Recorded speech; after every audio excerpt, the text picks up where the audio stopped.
Rajesh ji, waste Bengal. Radhe Radhe महाराज जी। महाराज जी, पूजा पाठ नाम जप करने के बाद भी अगर मन में शांति ना मिले और हमें लगे कि परिस्थितियां अनुकूल नहीं हो रही, तो महाराज जी हमें क्या? पाप, स्पष्ट शब्द समझो। पूर्व का किया हुआ पाप आज जप करोगे, पूजा पाठ करोगे तो भी शांति नहीं मिलेगी जब तक वो नष्ट नहीं हो जाएगा। पूर्व का पाप नष्ट होते ही हृदय शीतल हो जाएगा, और जब तक वो नष्ट नहीं होगा तब तक वो ताप देता रहेगा, जलाता रहेगा। ये पाप है पूर्व के, इसलिए भजन करते रहो, शांति मिलेगी। आज नहीं तो कल मिलेगी, वो पाप नष्ट होंगे। भजन छोड़ दोगे तब तो बहुत काल तक चलना पड़ेगा। दवाई चल रही है तो विश्वास है रोग का नाश हो जाएगा, दवाई छोड़ दिया तो रोग तो तांडव मचा देगा। तो भव रोग की दवा, पाप को नष्ट करने का उपाय भगवान का नाम जप है। नाम जप चल रहा है, हृदय जल रहा है, अशांति है, पर परिणाम में शांति मिलेगी, मंगल होगा। अगर नाम जप ही छूट गया तो फिर दवा छूट जाने पर रोग तो प्रबल हो ही जाएगा। तो इसलिए ये पाप का फल है, वो हमारे हृदय को जलाएंगे, उसी जलन से पाप नष्ट होंगे। इसलिए खूब नाम जप करते रहना चाहिए, और अवश्य भोगना पड़ता है, चाहे संत हो चाहे गृहस्थ हो। अगर पाप बन गया है तो बेइज्जती, अपमान, तिरस्कार, रोग, ये सब मिलता है। वो जलन होगी, वो नाना प्रकार की प्रतिकूलताएं आएंगी, उसी से तो हमारा पाप नष्ट होगा।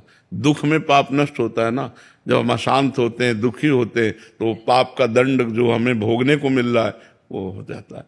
इसलिए नाम जप करो, खूब नाम जप करो, जरूर शांति मिलेगी। अमित कुमार जी, गुजरात से। राधे राधे महाराज। राधे राधे महाराज जी। महाराज जी, एक एकांतिक वार्तालाप में आपने मन को भगवान कहा था, और एक एकांतिक वार्तालाप में उसको आपने दुश्मन मानने को बोला।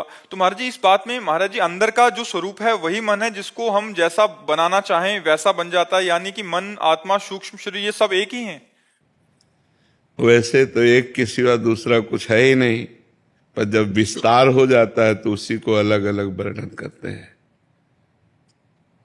कंस में भी वही भगवान है, एक परम महाभागवत देवर्षि नारद जी में भी वही भगवान है। तो देवर्षि नारद जी जाते हैं तो भगवान उनकी पूजा करते हैं और कंस का मर्दन करते हैं। इसे लीला कहते हैं भगवान की। गीता में भगवान ने मन को कहा, इंद्रियाणाम मनश्चास्मि, इंद्रियों में मैं मन हूं। और यही मन जब गलत मार्ग में चला जाता है तो बोले बड़ा दुष्ट है ये, इसका मन बड़ा दुष्ट है, देखो कैसे कैसे आचरण कराता है। तो सही पूछो तो जो सत्ता है वो अच्छे में भी है और बुरे में भी है। लेकिन जब अच्छाई की तरफ हम बढ़ते हैं तो हमें सुख और शांति मिलती है, और जब बुराई की तरफ बढ़ते हैं तो दुख और अशांति मिलती है। तत्व वही है, उसी से स्वर्ग बना है, उसी से नरक बना है, उसी से पापी बना है, उसी से महात्मा बना है, उसी से अच्छा बुरा सब कुछ वही बना हुआ है। जब ये ज्ञान हो जाता है तो जीवन मुक्त हो जाता है मनुष्य। पर ये ज्ञान करने के लिए ही ये चर्चा की जाती है कि वही मन भगवान है और वही मन पापी है। जब पाप के आचरण में चला गया तो पापी हो गया, और भगवान के मार्ग में चला गया तो भगवान हो गया। ऐसा है, समझ पा रहे हैं आप? रेखा जी, जोधपुर से। श्री हरिवंश महाराज जी। महाराज जी, भजन और चिंतन में क्या अंतर है? वैसे भजन का तात्पर्य सेवा होता है, भजन का तात्पर्य माला चलाना नहीं होता, उसे जप कहते हैं। जो माला चलाना है या काउंटर से, उसे जप कहते हैं। जो बैठ करके ऐसे उसे चिंतन कहते हैं। जैसे नाम का चिंतन, राधा राधा राधा, रूप का चिंतन, धाम का चिंतन, लीला का चिंतन, भगवान के गुणों का चिंतन, वो चिंतन अंदर की वस्तु है। और जो भजन है वो सेवा है। वो दो प्रकार की होती, प्रगट सेवा और मानसिक सेवा। प्रगट सेवा में ठाकुर जी विराजमान करके उनकी सेवा परिचर्या, और मानसिक सेवा में मन में ठाकुर जी विराजमान करके मानसिक वस्तुओं से सेवा। तो भज धातु सेवायाम, भजन का मतलब सेवा होता है। माला चलाने का जप कहते हैं, जो ऐसे है उसे सुमिरन और चिंतन कहते हैं। तो इसीलिए हनुमान जी महाराज दो बातें कही, कह हनुमंत विपत्ति प्रभु सोई, जब तो सुमिरन भजन न होए। सुमिरन और भजन दो कहा ना, तो सुमिरन अलग हुआ और भजन अलग हुआ। भज धातु सेवायाम, भजन का मतलब सेवा, सेवा और सुमिरन ही जीवन की सार्थकता है। ठाकुर सेवा करें, समाज सेवा करें, परिवार सेवा करें, देश सेवा करें, जो हमसे बन जाए भगवत सेवा करें और भगवान का चिंतन करें, सुमिरन करें। नाम गुण रूप लीला धाम। रूपम जी दिल्ली से। राधे राधे महाराज जी। महाराज जी, ये सत्य है कि गुरु साक्षात परब्रह्म स्वरूप है, फिर भी हम गुरु की पूर्ण रूप से वैसी कदर नहीं करते और समर्पित नहीं होते। ऐसा क्या करें कि गुरु के वचनों ही हमारा जीवन हो जाए? और जब हमारा हृदय निर्मल हो जाएगा तब गुरु को परब्रह्म मान सकते हैं। नहीं तो हमारी दृष्टि मानुषिक बुद्धि में रहती है। मनुष्य है, साधक है, संत है, ब्रह्म है, ऐसा अगर अनुभव हो जाए तो फिर मोक्ष ना हो जाए। भाई अब किस भगवान के दर्शन करने, मैंने तो भगवान के दर्शन पा लिए। गुरुर् ब्रह्मा गुरुर् विष्णु गुरुर्देव महेश्वरा गुरु साक्षात, तो मैंने परब्रह्म के दर्शन पा लिए। अब किसके लिए साधना? अब तो नाम जप करके आनंदित है, मेरे परब्रह्म मुझे मिल गए। लेकिन ऐसा भाव नहीं रहता। गुरु को एक गाइड मान करके उनके द्वारा दिए हुए साधन से फिर परब्रह्म की प्राप्ति रहता है ना। पहले सबके दिमाग में ही रहता है, गुरु एक रास्ता बताने वाला है और जो रास्ता चल करके प्राप्त किया जाता है वो परब्रह्म होता है। लेकिन ये पता नहीं कि जो चलकर प्राप्त होता है वही गुरु रूप में रास्ता बता सकता है, दूसरा कोई नहीं बता सकता। वही परब्रह्म ही गुरु रूप में आया है। बन्नो गुरुपद कंज कृपा सिंधु नर रूप हरि, महामोह तम पुंज जासु बचन रवि कर निकर। जिनके वचन सूर्य की तरह प्रकाश फैलाकर हम माया का नाश करके ब्रह्म का साक्षात्कार कराते हैं, वो गुरुदेव भगवान हैं। साक्षात हरि ही गुरुदेव रूप में आके, पर ये भावना बहुत ऊंची है। गुरु को अगर हम संत ही मान लें अच्छा तो बड़ी बात है, नहीं हमारी दृष्टि मनुष्य दृष्टि रहती है, नहीं रहती। ईमानदारी से पूछो तो मनुष्य दृष्टि रहती है। जैसे सब मनुष्यों में तो थोड़ा श्रेष्ठ है, पर मनुष्य बुद्धि रहती है। गुरु में मनुष्य बुद्धि हट जाए और भगवत बुद्धि हो जाए, तब जाने कि हमारी साधना ठीक हो रही है। तो इसके लिए खूब नाम जप करे, शास्त्रों का स्वाध्याय करे, पवित्र आचरण करे। तो जब हृदय पवित्र होगा तो गुरु साक्षात परब्रह्म ये अनुभव आएगा। नहीं तो ऐसे मनुष्य ही दिखाई देंगे, परब्रह्म का अनुभव होना मुश्किल है जी। तनिष्क जी मध्य। राधे गुरु जी। श्री हरिवंश महाराज जी।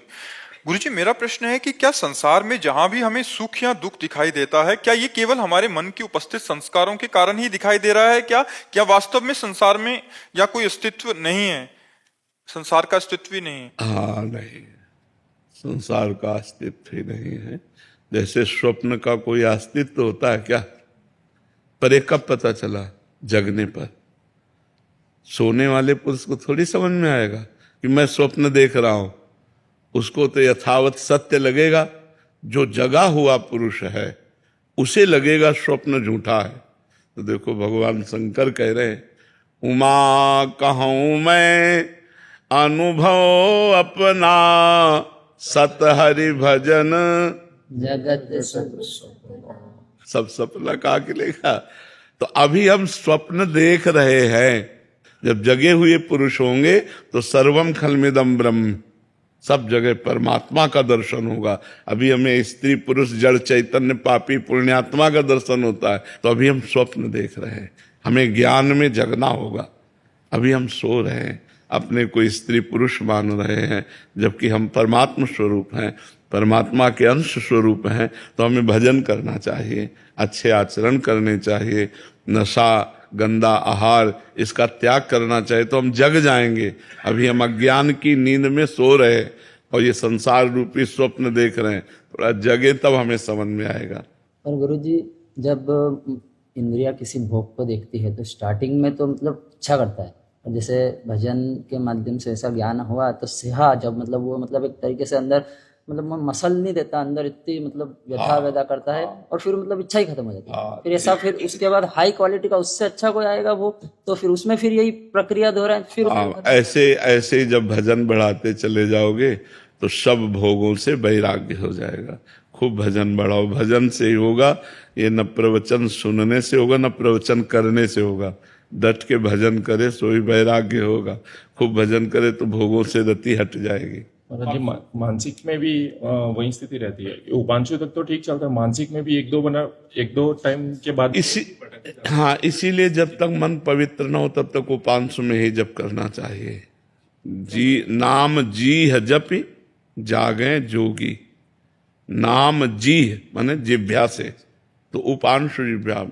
उपांशु ठीक चल, पर उसमें आपने जो नाम का बताया ना कि वो नाम देखो आप, उससे बहुत सारा प्रॉब्लम ऐसे ही सॉल्व हो गया। वो अभी तक बहुत प्रॉब्लम हो रहा था, पर जैसे ही आपका सुना वो वाला, उससे महाराज जी बहुत मतलब। और जब ये मानसिक में पहुंच जाएगा तो सिद्ध पुरुष हो गए। फिर क्या, जब मन में निरंतर भगवान का सुमिरन चल रहा तो आनंद की फिर लहर जो आएगी उसी में डूब जाएगा साधक। हाँ, बस चुपचाप चलते रहो। बस चलने में फिसलना बहुत है इसमें, इस मार्ग में चलने में फिसलना बहुत है। जैसे आप अच्छे से चल रहे हो तो विश्वास ना करो कि अच्छे से चल रहे हो। काई का मार्ग है, जब तक मंजिल पार ना हो जाए। जैसे नहीं कहते कि अब 10 हाथ रह गए तो 10 हाथ में भी मुंह भरा गिर सकते हो। बहुत चढ़ाई चढ़ाए 10 हाथ रह गए, फिसल के फिर गिर सकते हो। बस कदम मजबूत जमाता चला जाए। पर स्त्री संबंध त्याग, पर धन का किसी तरह से भी अपहरण नहीं, कोई भी पराये हक का भोजन नहीं, नाम जप, दूसरों का हित, गंदा व्यवहार नहीं, तो कदम मजबूत बढ़ाते चले जाओ तो भगवान के नजदीक। नहीं भैया, ऐसी फिसलन है पता ही नहीं चलता, फिसल जाता है। ये ऐसी फिसलन है कि इसमें फिसलते समय पता नहीं चलता, बड़ा अच्छा लगता है। फिसलते समय अच्छा लगता है, और जब फिसल चुका तो यार गिर गए, यार कैसे हो गया, अब कैसे हो गया, अब तो फिसल चुके। इसलिए नाम जप और सावधान। मोहन राज अवस्थी जी नेपाल से। राधे राधे महाराज जी। महाराज जी, क्या मन में विकार आने पर और गलत आचरण होने पर भजन और पुण्य दोनों नष्ट हो जाते हैं? भजन नष्ट तो नहीं होता, रोक दिया जाता है। भजन कभी नष्ट नहीं होता। जैसे हमने 100 बार राधा राधा कहा और हमसे कोई पाप बन गया तो अब हमारे हृदय में भजन नहीं होगा। लेकिन वो 100 बार राधा नाम भागवतिक बैंक में जमा हो गया, उसका तुम्हें फल अलग मिलेगा, और जो पाप किया उसका फल अलग मिलेगा। पर पाप करने के कारण भजन में रुचि नहीं होगी, भजन की इच्छा नहीं होगी, और शांति भंग हो जाएगी, हृदय जलेगा। ऐसा होता है। भजन तो नष्ट नहीं होता। भजन एक अलग डिपार्टमेंट है और पाप एक अलग डिपार्टमेंट है। पाप का दंड अलग भोगना पड़ता है, भजन का आनंद अलग प्राप्त होता है। भजन कभी नष्ट नहीं होता, क्योंकि भगवान अविनाशी तो भगवान का नाम अविनाशी। तो हमने जो राम कृष्ण हरि जपा, जो राधा राधा जपा, वो कभी नष्ट नहीं होता, वो मंगल करके ही रहता है। समझ रहे ना? डॉक्टर नेहा कुमावत जी। राधे राधे महाराज जी। महाराज जी, रोजमर्रा के जीवन में हमेशा सत्संग नहीं हो पाता, सही निर्णय नहीं ले पाते। जीवन में धर्म अधर्म सही गलत का विवेक कैसे लाएं? कौन सा रास्ता आत्मिक खुशी के लिए है? भजन कर रहे हो और सत्संग सुनो, सुनना पड़ेगा। 20 मिनट 30 मिनट रोज दवा की तरह सत्संग सुनो, और नाम जप का नियम लो कि मैं 50,000 नाम जप, 10,000 नाम, 20,000 नाम काउंटर रखो, उससे नाम जप करो, नियम लो। तो जब बुद्धि पवित्र होगी तो किसी से पूछना नहीं पड़ेगा कि आप धर्म कर रहे हो कि अधर्म कर रहे हो। वो तुरंत आपकी बुद्धि बता देगी कि आप धर्म कर रहे हो कि अधर्म कर रहे हो। पवित्र बुद्धि। अपवित्र बुद्धि तो अधर्म को भी धर्म बनाने की चेष्टा करती है। अपवित्र बुद्धि तो एक धर्म का मतलब यही चलेगा, ऐसा भी चलेगा। लेकिन जब पवित्र बुद्धि होती तो ठीक निर्णय करती, गलत है नहीं करना, सही है उत्साह आ जाएगा करो ऐसा। तो पवित्र बुद्धि करने के लिए दो बात है, साधन को हरि भजन है, कै सत्संग सहाय। साधना मुख्य बात तो हरि भजन है और उसकी सहायता सत्संग है। तो 30 मिनट 40 मिनट सत्संग सुने, और अगर एकदम आपका मन सत्संग में नहीं लगता तो एक क्लिप देख ले 5 मिनट की 10 मिनट की, तो कुछ शब्द तो सत्संग के जाएंगे तो अपना प्रभाव दिखाई देंगे। तो सत्संग और नाम जप, भगवान नाम जप, इससे मंगल हो जाएगा, बुद्धि पवित्र रहेगी। हमें क्या करना चाहिए क्या नहीं करना चाहिए ये हमारी बुद्धि ठीक निर्णय कर पाएगी। अंकित जैन जी, पर जी आपकी कृपा से आध्यात्मिक रुचि जागृत हुई है, नित्य एकांतिक सुनता हूँ, नाम जप करता हूँ, ठाकुर जी की सेवा भी करता हूँ, परंतु कभी कभी प्रमाद कर लेता हूँ। किस बात में प्रमाद? आलस आ जाता है कभी कभी। सो गए फिर शुरू कर दिया, 24 घंटे थोड़ी सो सब। भाई आज हमारा 8 बजे से 9 बजे का नियम है जप करने का, हमारा मन नहीं लगा, हम सो गए। लेकिन 10 बजे से 11 बजे तक जब हमारा नींद खुली, जब हमारा मन आया, फिर हम अपने नियम को पूरा करना है। समय बदल सकता है, सुबह की जगह हम शाम कर सकते हैं, दिन की जगह रात में कर सकते हैं, पर अपना नियम पूरा करें, ऐसा बांधना चाहिए नियम। अगर आज नियम बिल्कुल नहीं हुआ तो कल डबल करेंगे, आज की जगह कल हो सकता है पर डबल करेंगे, ऐसे रखना चाहिए तो ठीक हो जाएगा, प्रमाद फिर ठीक हो जाएगा जी। राजगोपाल जी, राधे राधे। राधे राधे महाराज जी। महाराज जी, मैं तमिल और देवनागरी में लिखता हूँ, दोनों भाषाओं में मन से लिखा जा सकता है? मतलब किसी दूसरी भाषा में अगर जैसे आप कहते हैं चिंतन करो राधा, तो राधा एक तो हम हिंदी में लिख रहे हैं, तो अपनी भाषा में राधा लिखेंगे तो चलेगा? हाँ चलेगा, भगवान की सब भाषाएं हैं, भगवान के सब लोग हैं तो सब भाषा भी तो होगा। भगवान से अंग्रेजी में बात करोगे तो नहीं समझ पाएंगे क्या? तमिल से करोगे तो समझ जाए, क्योंकि सारी भाषाएं उन्हीं से प्रकट है ना, वो तो जगत गुरु हैं। वेद भाषा उन्हीं से प्रकट है, सब भाषा उन्हीं से प्रकट है, सब उन्हीं से। तो जो जिस भाषा वाला है हम तुम नहीं समझ सकते, लेकिन भगवान समझ सकते हैं। भगवान तो उसकी भी समझते हैं जो कोई भाषा नहीं बोल सकता, जो कोई भाषा नहीं बोल सकता, भगवान उसकी भी भाषा समझते हैं। सर्वज्ञ है भगवान का एक नाम, सर्वज्ञ है। सर्वज्ञ माने सब ज्ञान, उन्हीं से सब ज्ञान प्रकट होता है। तो लिखिए, आप तमिल भाषा में लिखिए, भगवान उसको देख रहे हैं। ऋचा पांडे जी, गाजियाबाद से। राधे राधे महाराज जी। महाराज जी, अच्छी नियत और भावनाओं से बनाए गए रिश्तों में मुझे असफलता क्यों प्राप्त होती है? आज के जमाने में रिश्ते को निभाने का मूल मंत्र क्या है महाराज जी? वैसे हर रिश्ते को निभाने का मूल मंत्र प्रेम है। वो बाजार में मिलता नहीं है और वो संसार में मिलता नहीं। शुद्ध प्रेम संसार में, प्रेम की बात तो कोई बिरला ही प्यार कर सकता है। प्यार का मतलब होता है कि हम आपको सुखी रखें। आपसे सुख चाहना स्वार्थ है और आपको सुखी रखना प्रेम है। लेकिन ऐसा कितने लोग चाहते हैं? हम किसी से प्यार करते हैं तो अपने सुख के लिए करते हैं, उसके सुख के लिए नहीं करते। उसके सुख के लिए जो प्यार करे उसे प्रेम कहते हैं। प्रेम से ही संबंध पुष्ट होते हैं। भाई भाई का प्रेम, पिता पुत्र का प्रेम, पति पत्नी का प्रेम, दोस्त का प्रेम। तो प्रेम हो तो संबंध दृढ़ हो। अब प्रेम नहीं है तो फिर संबंधों की हानि हो जाती है। जैसे थोड़ी सी संपत्ति के बंटवारे में भाई भाई के प्रेम संबंध बिखरे नजर आते हैं, वो अपने भाई से लड़ जाता है, हत्या कर देता है। पति पत्नी के संबंध में प्रेम की कमी पाई गई तो पति की हत्या कर दी, वो पत्नी की हत्या कर दी। आप संसार में देखिए, संबंध में जहां प्रेम नहीं है वहीं खतरा है। संबंध दृढ़ वहीं है जहां प्रेम है, और प्रेम होता है पवित्र हृदय में। पापी हृदय में प्रेम प्रकट नहीं होता। और आजकल लोग प्रायः प्रेम को पाना नहीं चाहते, स्वार्थ की पूर्ति करना चाहते हैं। प्रेम के लिए त्याग है, स्वार्थ के लिए ग्रहण है, स्वार्थ के लिए हमें आपसे लेना है, और प्रेम में सिर्फ देना ही देना होता है।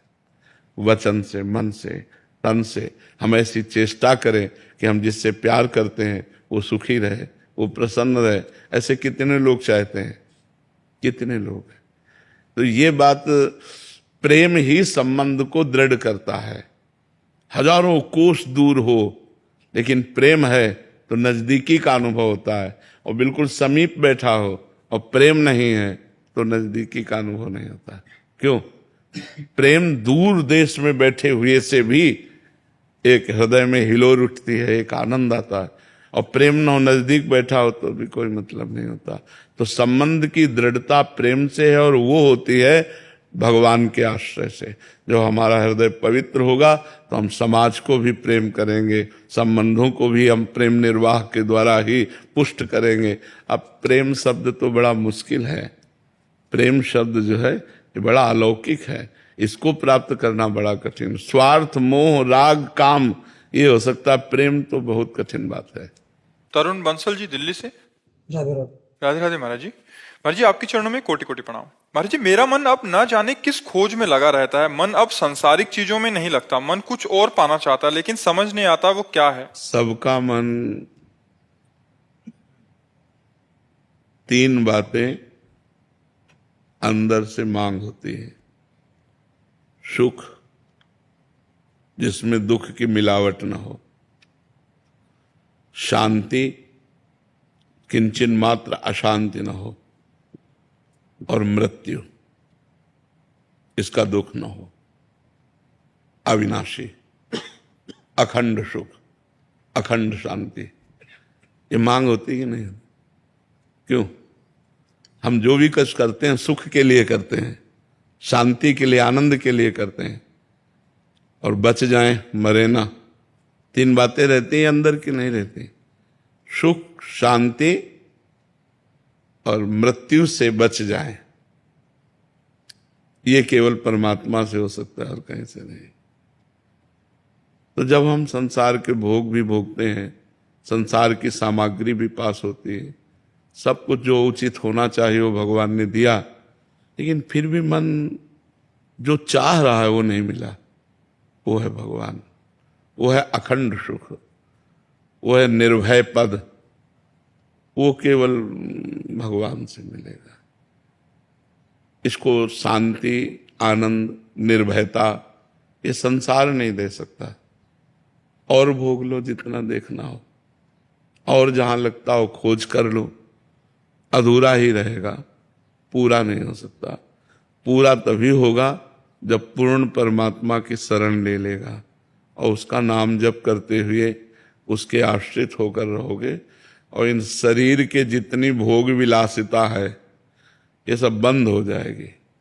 अधर्मयुक्त जो भोग विलासता है, तब सुख मिलने लगेगा, शांति मिलने लगेगी, हृदय चैन से हो जाएगा। और मृत्यु भी ऐसे होगी जैसे हाथी के गले से फूलों की माला गिर जाए, पता न चले। ऐसे शरीर तो छूटेगा पर जन्मत मरत दुसाह दुख होई, वो नहीं होगा। तो खूब नाम जप करो। हमारे मन की अव्यक्त चाह है भगवान। जब तक भगवान का भजन नहीं होगा, भगवान से मिलन नहीं होगा, तब तक हमारा आवागमन, दुख, भय, अशांति ये नष्ट नहीं होगी। इसलिए भजन में लगो, खूब नाम जप करो, अच्छे आचरण करो, नशा कोई ना करो। ये जैसे लोग नशा करते हैं, नशा से बुद्धि भ्रष्ट हो जाती है। राजकुमारी जी। श्री हरिवंश महाराज जी। महाराज जी आपने कह रहे हैं कि एक मंदिर बनाने का एक संकल्प लिया था और नौकरी मिल जाए मेरे को, इस भाव से नौकरी भी लग गई, शादी भी हो गई, बट अभी जब भी भजन में बैठती हूँ तो बार बार मतलब ध्यान आता है कि मुझसे पाप हो गया है महाराज जी, अब मैं बना नहीं पा रही, या जैसा भी है इनका भाव ऐसा है महाराज। नहीं, वैसे संकल्प करे तो बनाना चाहिए। बड़ा मंदिर नहीं तो छोटा बना दो। अगर आपने ऐसा माना है, संकल्प किया है कि हे भगवान ऐसा ऐसा, तो हमें लगता है फिर करना चाहिए। कहते ना तो उसमें बनाओ तो फिर पूजा करनी चाहिए, अब वहाँ रहते भी नहीं हम। तो ये पहले सोचना चाहिए। आप बोली फिर क्यों? विचार तो पहले करना चाहिए। बिना विचारे जे करे ते पाछे पछताएं, काम बिगाड़ो आपने जग में हो दसाए। तो बिना विचार किए क्यों किए? पहले विचार करना चाहिए कि मैं मंदिर की अगर बात करूं तो मंदिर में पुजारी कौन होगा, मंदिर कहाँ बनेगा, कितने रुपए का बनेगा।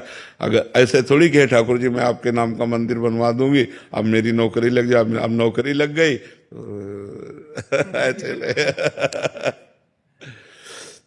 छोटा मंदिर बना देते हैं भगवान की, अपने घर में पूजा करते हैं। भाई मंदिर तो मंदिर है, अच्छा चलो बड़ा मंदिर ना सही तो लकड़ी का मंदिर बनवा के घर में ठाकुर जी विराजमान, मतलब करना चाहिए। एक समस्या जब आई तो हम भगवान से कुछ कह रहे हैं, समस्या का निदान हो गया तो हमारी हालत कुछ हो गई, ऐसा नहीं होना चाहिए। हमें चाहिए कि जो हम सोचें अच्छे कार्य के लिए उसे पीछे ना ढकेले, उसको कर ले। हाँ हमें तो लगता है जितना आप सोचा था मन में वैसे ही होना चाहिए, पर अगर आप आज सामर्थ्य आपकी नहीं रह गई है तो लकड़ी का मंदिर बनवा लो और घर में ठाकुर जी विराजमान कर लो, तो बात तो हो गई। तो वहाँ पूजा करने के, मंदिर बनवाने के से मना नहीं करते, बनवा देंगे। लेकिन जब मंदिर बनवाने का पैसा है तो पूजा करवाने में, पुजारी रखने में क्या परेशानी है? फिर आप सोचना चाहिए ना, घर बनवाएंगे तो रहने वाला भी तो होना चाहिए, रहने वाला होना है तो जो खाने की भी व्यवस्था, तो यही तो कहते हैं विचार करना चाहिए ना हमें। तो जब तक आप जीवित है तब तक आप सेवा करें, और जब आप पधार जाएंगे तो ठाकुर जी जाने किसी और को लेंगे, आपको व्यवस्था कर देनी चाहिए। अब देख लो, हम तो आपको इतना भी कह रहे हैं कि लकड़ी का भी मंदिर बनवाया जा सकता है, मतलब सोने का भी मंदिर होता है, अष्टधातु का भी होता है, अब हमारी पत्थर का भी होता है। अब नहीं है तो हम लकड़ी का बनवा दे रहे हैं, अपने घर में रख लिया, भगवान विराजमान कर लिए, पूजन किए, और जब हमारा शरीर छूट गया तो जो होना होगा सो परिवार में कोई न कोई तो होगा ही। वहाँ रहते नहीं है गाँव में। पर हमें सबसे प्रार्थना है कि कोई भी बात भगवान से यदि कहो कि हे नाथ मेरी समस्या का समाधान हो जाए तो मैं ऐसा करूंगा, तो वैसे ही करो। अगर 51 रुपये माने हैं तो फिर 11 में मत आ जाओ यार, 51 तक तो पहुंचो भगवान से भी धोखेबाज। बोले ये काम हो जाए तो 51 रुपये का भोग लगाएंगे, काम हो गया तो बोले यार 11 का चढ़ा देते हैं। वैसे ठीक है, भगवान के तुम बच्चे हो, वो इतने में भी संतुष्ट हो जाएंगे, पर हमें लगता है अगर हमें अवसर मिला है, हमारे पास है, तो हम जो कहें वो भगवत सेवा करें। श्रुति जुनेजा जी, कोलकाता। राधे राधे महाराज जी, वो कौन सी स्थिति है जब ये संकेत मिले कि अब राधा नाम की माला मेरी सांसों से जपने होने लग गई है? वो तो अपने आप समझ में आता है ना, उसमें स्थिति की क्या है। उठते बैठते चलते फिरते खाते पीते सोते जागते हर समय नाम श्वास दो बिलग चलत हैं, इनको भेद न मोको भावे, श्वास ही नाम नाम ही श्वासा, नाम श्वास को भेद मिटावे, रोम रोम जब रग रग बोले तब कछु स्वाद नाम को पावे। पहले जबान से नाम जप करें इतना कि मन से जप होने लगे, फिर हर श्वास श्वास में मन से हमारा जप हो रहा है। श्वासों की माला ऐसे चल रही, नाम जप साथ चल रहा है। जैसे दिल की धड़कन हो रही, नाम जप ऐसे चले, जैसे श्वासें चल रही, नाम जप ऐसे चले, तब स्वाद नाम का आवे, तब आनंद आवे। ये अंतर्मुखता में उठते बैठते चलते फिरते हर समय अंतर्मुख, तब भगवान का भजन होता है। महाराज जी, जैसे राजा जनक जी को 5 मिनट में परमात्मा की प्राप्ति हो गई थी, मैं ऐसा क्या करूं कि मुझे भी श्री जी के दर्शन 5 मिनट में हो जाए? आप राजा जनक नहीं हैं और हम गुरु अष्टावक्र नहीं है नहीं, राजा जनक जैसा शिष्य और अष्टावक्र जैसे गुरु, तो उन्होंने कहा घोड़े की रकाब पे पैर रखते हुए जितनी देर में बैठा जाता है इतने में ब्रह्म बोध करा देंगे। अब राजा जनक जैसे ज्ञानी, तो न तुम जनक हो ना अष्टावक्र इसलिए बात यही समाप्त होती है, नाम जप करो, जब कृपा लाडली की तब दर्शन दे दे। लाडली कोई किसी के अधीन थोड़ी है, ब्रह्म भी जिनके अधीन है, जाके अधीन सदा इस सांवरो, या ब्रज को सिरताज, हमारे माई श्यामाजू को राज। तो इसलिए हम नाम जप करें, उनसे विनय करें, वो कृपा करें तो हो सकता है बस साथ जी। आयुषी शर्मा जी बनारस। श्री हरिवंश महाराज जी पहले मुझे मेकअप वगैरह का बहुत शौक था महाराज जी, और ऐसा लगता था खूब पैसा कमाऊं, बड़ा पद हो, सुंदर सुंदर भोग हो। महाराज जी जब से सत्संग सुना है और यहाँ आना शुरू किया है केली कुंज में, तो महाराज जी तब से मतलब ये कम हो गया है, और मतलब ऐसा हो गया कि अभी केवल और केवल भजन करना है, वृंदावन वास हो जाए, प्रभु की प्राप्ति हो जाए। महाराज जी अब बहुत बड़ी कृपा हुई है जो ऐसी बात आई है, बहुत बड़ी कृपा हुई। बस इस बात को परिपक्व कर लो, अपने हृदय में बैठ जाए। वृंदावन वास होए चाहे ना होए, लेकिन नाम ना छूटे। जहां नाम है वहीं प्रभु हैं। अब हम वृंदावन वास करें, प्रभु का भजन ना हो तो बात ठीक नहीं। हमको प्रधानता रखनी है, पहली बात प्रभु के भजन की, कि हम जहां भी रहेंगे प्रभु का सुमिरन करेंगे। अब दूसरी बात, अर्जी लगाते रहिए कि वृंदावन वास हो जाए, अगर श्री जी वृंदावन वास दे दें और फिर भजन हो तो और बढ़िया बात है। पर जहां भी रहे भजन परायण रहे। मनुष्य जीवन का उद्देश्य यही है कि हम अपने कर्तव्य कर्म का पालन करते हुए, ध्यान से सुनो, अपने कर्तव्य कर्म का पालन करते हुए भजन करके भगवान को प्राप्त कर लें। कहीं भागने की जरूरत नहीं है, कहीं कुछ बदलने की जरूरत नहीं है। जो हो, जहां हो, जैसे हो, भगवान के हो, आप बस नाम जप शुरू कर दो, भगवान का सुमिरन करो, अच्छे कर्म करो, पवित्र भोजन करो, भगवान की कृपा हो जाएगी। अच्छे कर्म नहीं हुए, अगर हमसे गलत कर्म होते रहे तो बहुत समय फिर लगेगा। मार्जन बार बार नहाओ और धूल में लौट जाओ, तो यह है कि अच्छे कर्म किए और फिर बुरे कर्म किए, फिर भजन किए, फिर बुरे कर्म किए, तो बहुत जन्म लग सकते हैं। अगर हमसे पाप कर्म ना हो और हम भजन करें तो हमारा मंगल। आपसे सही कहते हैं, ये वेश परिवर्तन या देश परिवर्तन, इससे कुछ नहीं होता। जब तक उद्देश्य परिवर्तन नहीं होता तब तक बात नहीं बनती। अगर हमारा उद्देश्य अंदर का बदल जाए, जैसे बच्चा बोला पहले उद्देश्य था शरीर श्रृंगार संसार सुख, अब हमारे अंदर लगता है कि मनुष्य जन्म की सार्थकता भगवत प्राप्ति, तो उद्देश्य बदल गया। अब आप नौकरी करो, पे व्यापार करो, कुछ भी करो, आपका उद्देश्य भगवत प्राप्ति है तो बढ़िया। अब जैसे उद्देश्य हो गया धन मान प्रतिष्ठा, तो अब आप चाहे बाबा जी बन जाओ, चाहे आप गृहस्थ रहो, वही चलेगा, क्योंकि उद्देश्य आपका धन बन गया ना, उद्देश्य आपका संसार बन गया। बस इसलिए हमें ये समझना है कि हमारा उद्देश्य ठीक हो जाए। भेष परिवर्तन, स्थान परिवर्तन खास बात नहीं है, खास बात है उद्देश्य परिवर्तन। और उद्देश्य जो बनावे उसकी सुरक्षा के लिए फिर वैसे ही आचरण करे, वैसे व्यवहार करे। ऐसे में शास्त्र स्वाध्याय करना, नाम जप करना, संयम से रहना, कोई पाप ना हो और खूब भजन करना, तो भगवान की प्राप्ति हो जाएगी। उद्देश्य परिवर्तन महान वस्तु है, स्थान परिवर्तन, भेष परिवर्तन इसका कोई खास विषय नहीं है। पायल जी। राधे राधे महाराज जी। महाराज जी हमने आपसे नाम जप की महिमा सुनी और 1 महीने पूर्व से रोज 30-40 हजार नाम जप करना शुरू किया। महाराज जी हम चाहते हैं कि हमारी प्रहलाद जी जैसी संतान हो, जिसे कम आयु में ही भगवत प्राप्ति हो जाए और उनकी वाणी आपकी तरह हो जो सबको भक्ति मार्ग की ओर ले जाए। क्या इतने नाम जप से ऐसी संतान की प्राप्ति हो सकती है? इसमें प्रधानता भगवान की कृपा की है। प्रहलाद जी गर्भ में जब थे और हिरण्यकश्यप तपस्या कर रहा था, तो देवराज इंद्र, कयाधुन की माता का नाम है प्रहलाद जी की, तो महल में आक्रमण किया, तो कयाधु जी को बंदी बना के ले जा रहे थे। तो देवर्षि नारद जी मिल गए, उन्होंने कहा कहाँ लिए जा रहे हो? बोले इसके गर्भ में दैत्य हिरण्यकश्यप का वीर्य है, ये जब बालक रूप में जन्मेगा तो उसका वध करूंगा। तो उनका नहीं, छोड़ो इसे। छोड़ाया और अपने आश्रम ले गए। रोज भगवत कथा सुनाते, रोज महाभागवत धर्म का वर्णन करते, नाम कीर्तन भजन। तो 9 महीने में गर्भस्थ शिशु प्रहलाद महाभागवत बन चुके थे।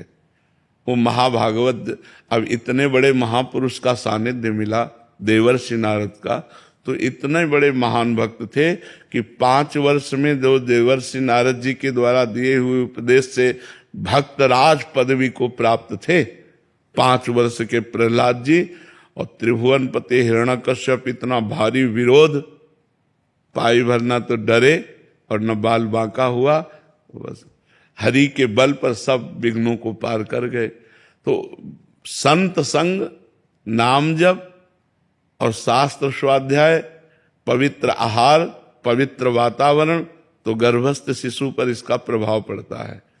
पर अब वो प्रहलाद जी के समान तो प्रहलाद जी ही हैं, प्रहलाद जी के समान नहीं। 5 वर्ष के बालक को अग्नि में जलाया गया, हाथी से रौंदाया गया, पर्वत के नीचे दबाया गया, पानी में डुबाया गया, कुछ नहीं हुआ। यहाँ डुबाओगे तो मर जाएंगे, नहीं मर जाएंगे, आग लगाओगे तो जल जाएंगे।